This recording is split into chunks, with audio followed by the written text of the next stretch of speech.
Here in foggy France, as the Fifth Republic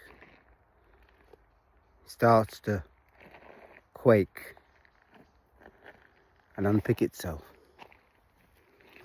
it's time, perhaps, to wonder where this crisis in Western democracy has come from. But I actually think that's the wrong question. And I think Cicero explains why it is the wrong question. Oh, I should have said philosophers talk to our time, Cicero. Here's a bit of trivia for you.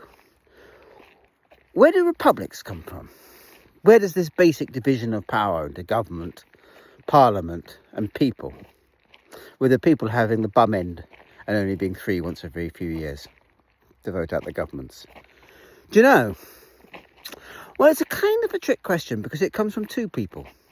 It comes from Polybius. Now, Polybius was a Greek historian who sometime in the first century AD, BC, to the 200s, was meditating on what it was that made Rome so powerful all of a sudden.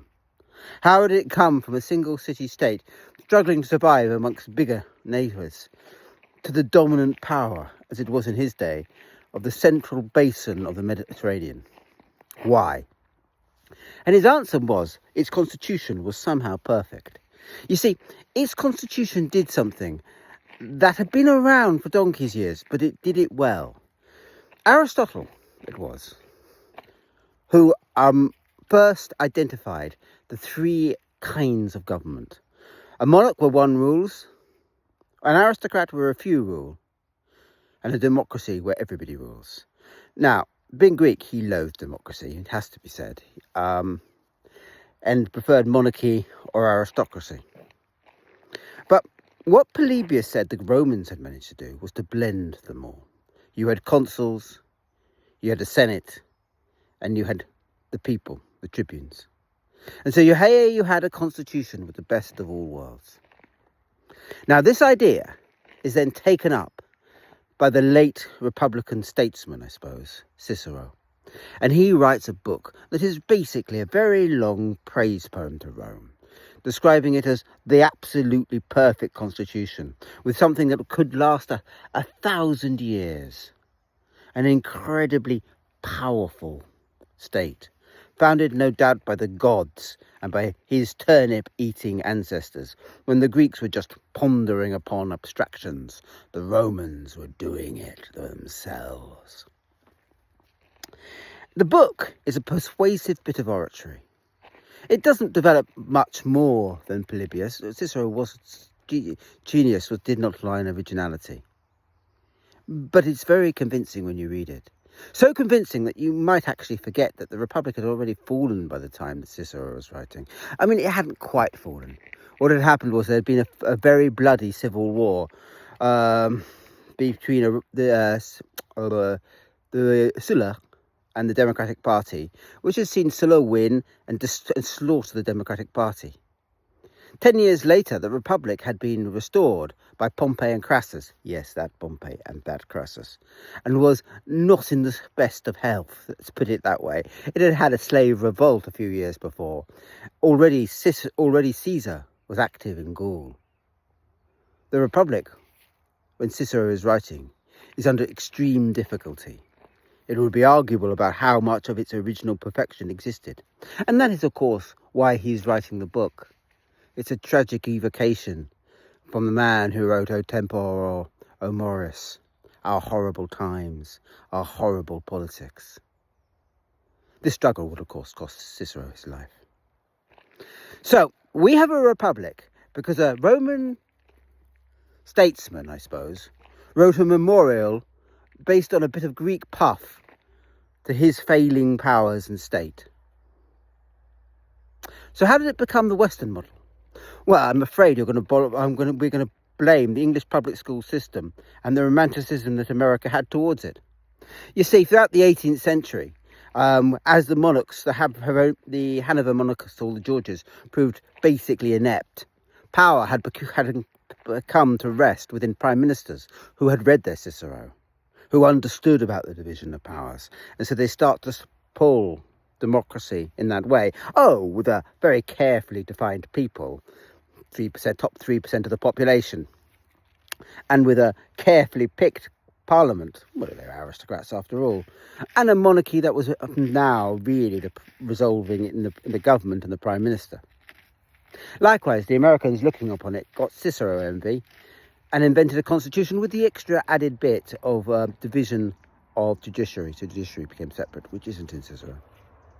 So it became the great theory of government.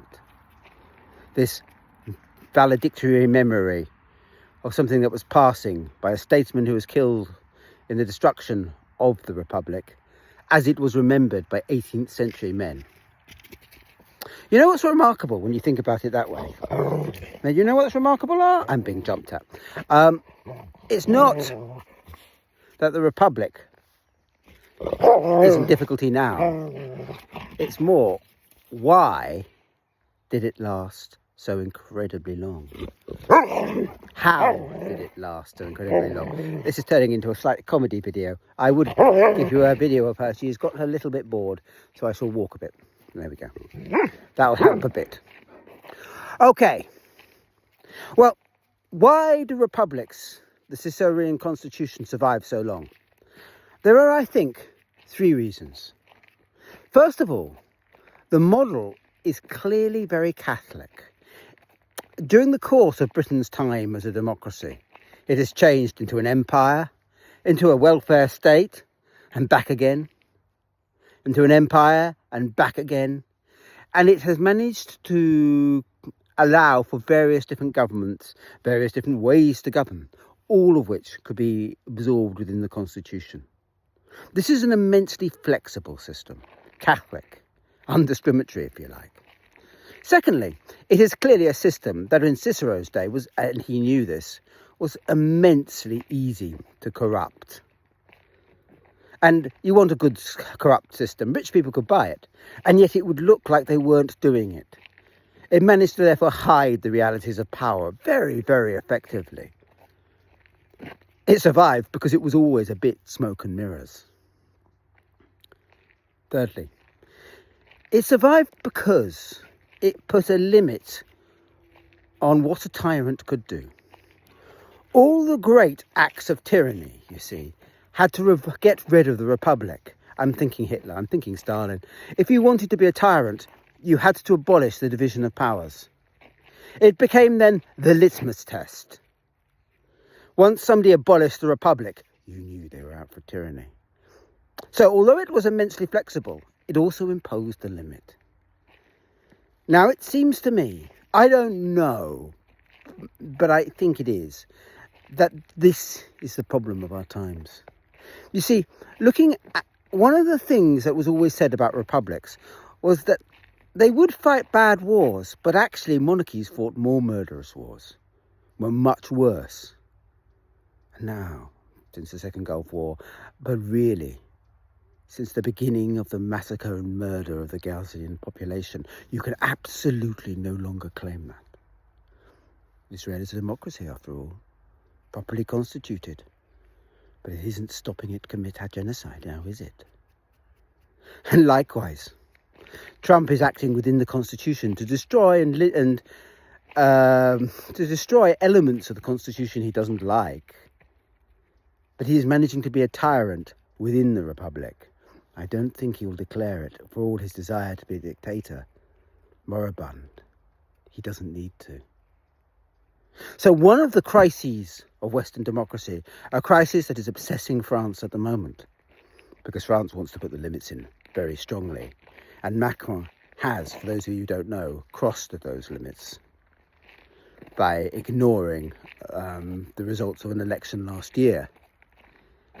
One of the crises of democracy is that the old fact that to be a tyrant, to be an authoritarian ruler, you had to demolish the Republic, to remove it, that it existed as it were because the canary is now gone. The modern tyrant has no such restrictions, and evil can easily be done in the Republic's name.